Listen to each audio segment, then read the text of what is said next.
As mentioned in previous videos, I often use the analogy of the life of a maple tree to explain how people find post-traumatic growth. And in this image I had created, it's the maple leaf in the different seasons of the year. Now we know that maple trees are dormant during the winter.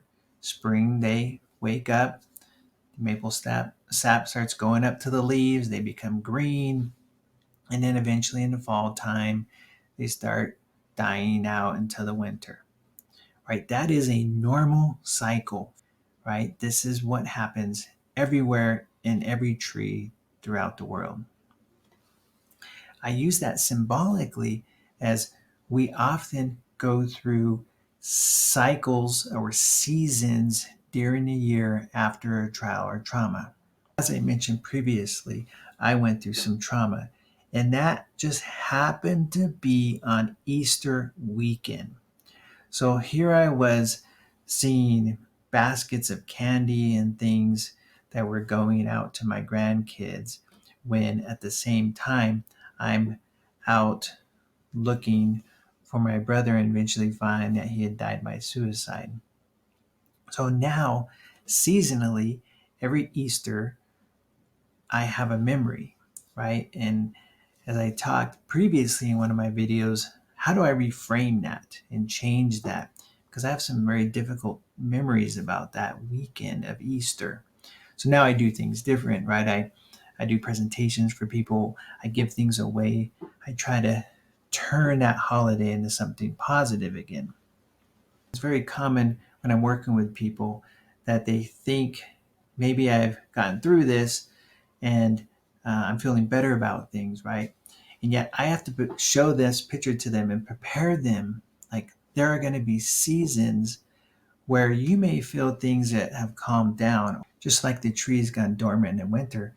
In the spring, things will come back up again.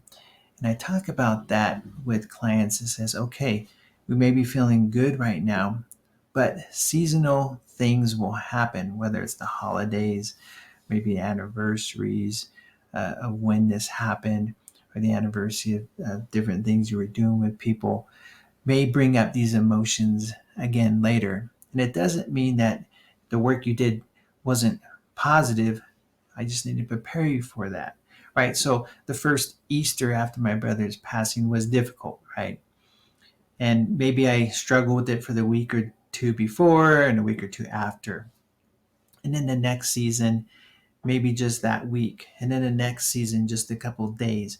It's not like I forgot and then that these things don't happen, but I'm just getting stronger, right? I'm learning to how to deal with it and do it in a different way. The same thing seasonally. I sometimes worry that people don't know this, and then they think, well, why is this coming up for me?